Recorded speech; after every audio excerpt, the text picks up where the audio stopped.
Is Pen y Fan overrated? A question hotly debated but can be answered quickly yet fairly ambiguously. Yes and no. Look at the nice sheeps. Don't sheeps make everything better?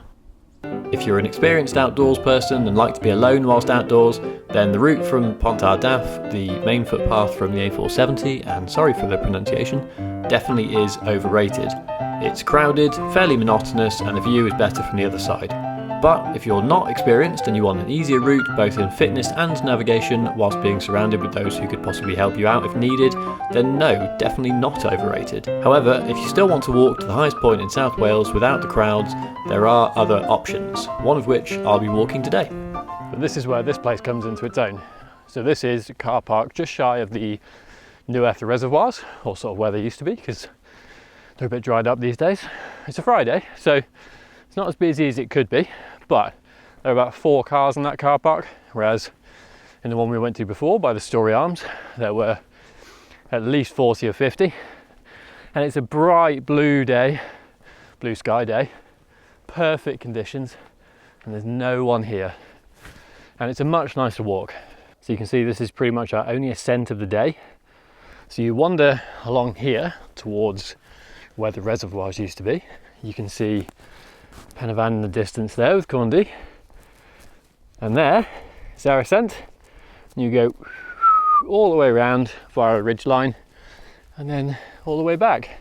I would always much prefer doing one short sharp climb and then having loads of views than doing, you know, an easy long sort of slightly more steady climb but having not the same views all the way around. I hope that makes sense. Imagine that being your house, having a view of Pen y Fan and what used to be a nice reservoir. The sun cream has been applied in great quantities today. It is very warm and there's no shade. So sadly that's pretty much all that remains of the lower Nueth reservoir. It is but a mere puddle.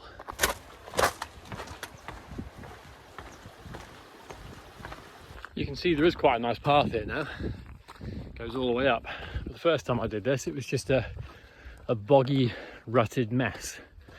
So it's a bit more friendly for beginners now.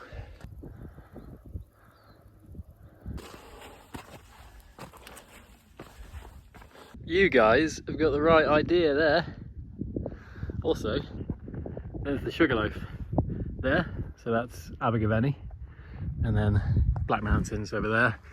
And then over here is where we're going, Pen y Fan and the Central Beacons. I will admit, viewers, in 30 odd degree heat, that was pretty grim.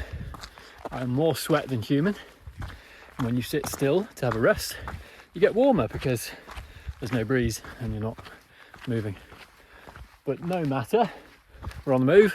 We're on this lovely ridge line. You can see over there, that's the upper Nueth reservoir where those trees are, or it used to be, and then the lower behind us. I mean, this view alone is better than you'll get if you walk up from Pont d'Arf, I don't know how you say it, but you know what I mean. From the main route. This view is incredible.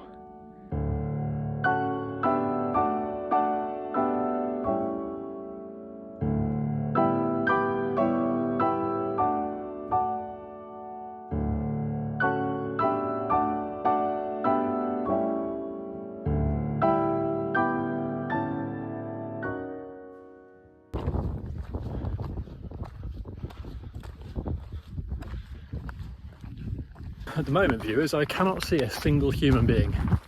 Not one. I mean, I'm looking for miles, and I can't see anyone.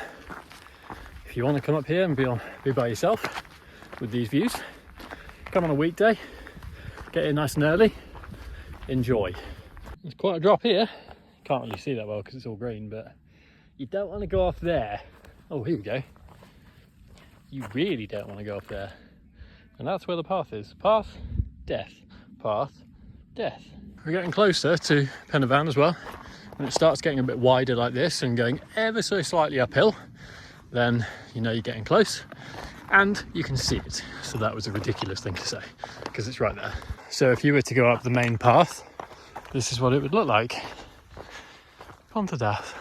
So You can see the car park down there, it's just at the bottom, and then this is sort of what the path is like all the way up.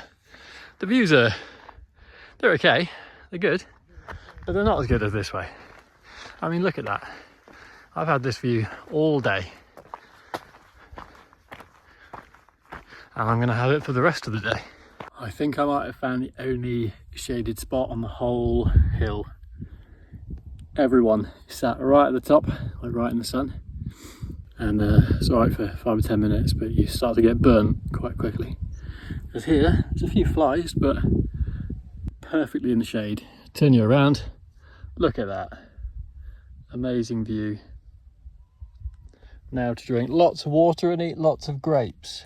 After having a decent stock up of water and calories, it was time to descend from the highest point and into the valley to begin the walk back towards the reservoirs / decrepit puddles. It's amazing what a difference it makes when you've drunk some water and taken your camera out of your bag again, and eaten your food of course. Feels like I haven't got anything on my back at all. I am still very warm though, very sweaty, but at least I'm fed and watered. Have you ever thought about how well sheep are designed? They can scale mountains, no issue. They can just eat grass all day, and we've got so much of it, we could basically survive an apocalypse. You rarely see them drink. They're fine when it's boiling hot, they're fine when it's freezing cold, they're fine when it's raining. The only thing that lets them down is their stupid brain. Other than that, one of the most rugged creatures that we have in the UK. How do you lose a sock? It's quite an expensive sock as well. They're 20 quid a pair, so £10 sock there. I imagine they had spare socks on their bag, so they could have changed them throughout the day, but it's more amusing to think that they just sort of lost a sock and then got back to the car and went, oh no, I seem to only have one sock and many blisters on my other foot. Whee! It's 1:45. I left at about probably 11ish or something, so with a lunch stop we've made some good progress. It's been an enjoyable day out. Ugh, apart from the rocks. Now we are, well, for the next few days I'm away on a bit of a family holiday, so I'm driving straight to the beach after this, and I'm going to promptly get in the sea as long as there's no sewage in it, because I deserve it. It's too warm and I'm really dusty. It's funny how when you're outdoors, and it's funny how things change. The last time I was up here, this was just a big woodland, and now it's not, and it's sort of like walking through a village that you grew up in, but none of the houses are there anymore, and so all your reference points of where you are sort of gone. Quite odd. I wonder how many bugs the average person steps on a walk like this, or a hike. If you're religious, if you're a Christian, does this bother you? Do you have to apologise at the end of every day because you might have injured so many creatures? Let me know. Life's big questions. We are almost back. This is the car park. Well, that's it. We're back at the car park. If I were a typical YouTuber, I'd say like and subscribe and comment and fucking insects, but I'm not an insufferable arse, and so I won't. Goodbye.